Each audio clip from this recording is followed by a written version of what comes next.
project like Inner Beat offers a group of young people, such as this group of young artists, who've come from countries that have experienced generations of conflict and then come to Australia, to a place that's been much harder to integrate into than they first thought. So what this offers them is a chance to unpack their personal narrative in a way that helps them make sense of it and helps an audience viewing the work to also find a way in with these young people.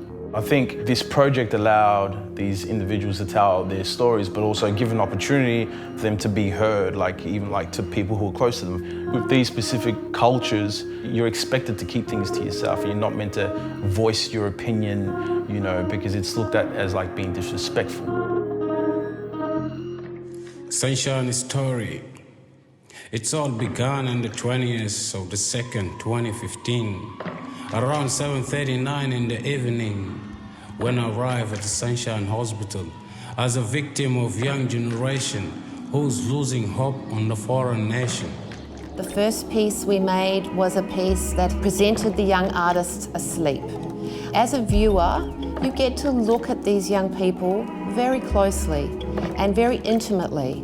And you also get a sense of them without any of the barriers that people have to actually getting to know young people, particularly young people from an African Australian background. So the second part of the project is again another style of video portrait, but this time you are looking straight into the eyes of these young people. It became easy to immerse myself in the booze and continue to self-medicate, to reunite with that illusion that I had a perfect life.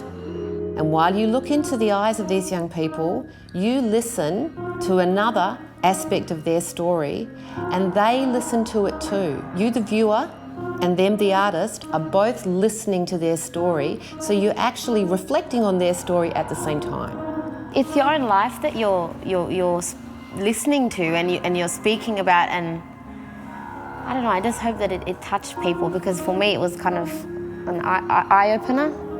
But I've never really done anything like this before, so for me just talking about myself is kind of a really big thing. It's something that I've written for myself, but I didn't thought that I was going to share with people. And yeah, when I was sharing it, it was just like me allowing people into my heart. But when you listen to yourself and you feel it, and you get to know, oh, there's some words there that I put, was really nice. Some of the artists I've actually known for a long time, but I hadn't seen them in a while. And to hear their stories almost felt like I was catching up with them. I had no idea that this is what you were going through. It was like a freedom for the first time, when you actually do something and then people actually look at it positively. I thought that was really good to see your work bouncing in people, and people, I don't know what they took in their heart, but they actually took something through vision, if they didn't get the actual story or what we tried to explain to them. The whole experience of the Inner Beat for me was kind of getting my story out there.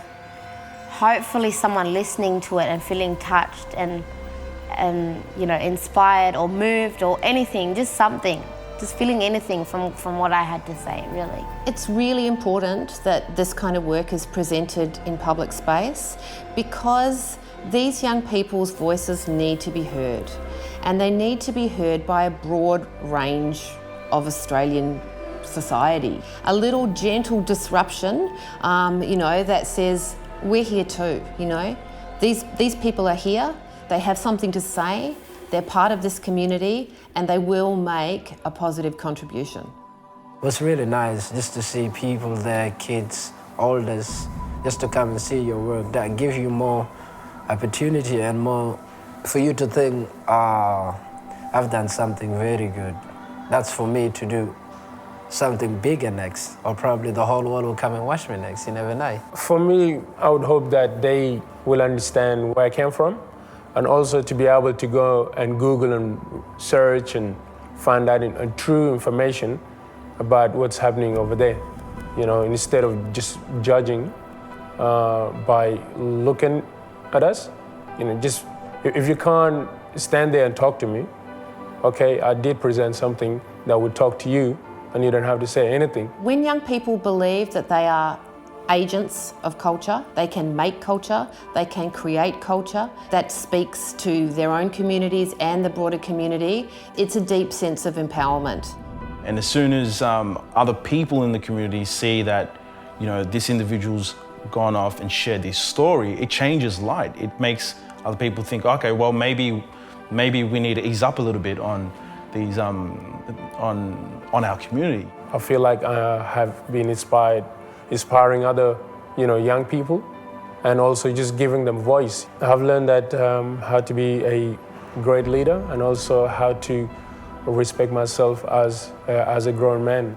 It was kind of an honour actually, yeah, because for me later in life, my kids might see this or something like that, and for me that's really special. You're free to speak, you're free to do what you want to do, but you gotta give it a good one, not the bad one, because you want people to see what's the good in you so they can achieve it and grow with them. For you to see that you've come a long way, you kind of have to take that leap of faith and write your story and look at yourself and listen to yourself. Do you know what I mean? Or else, you might not find a way out.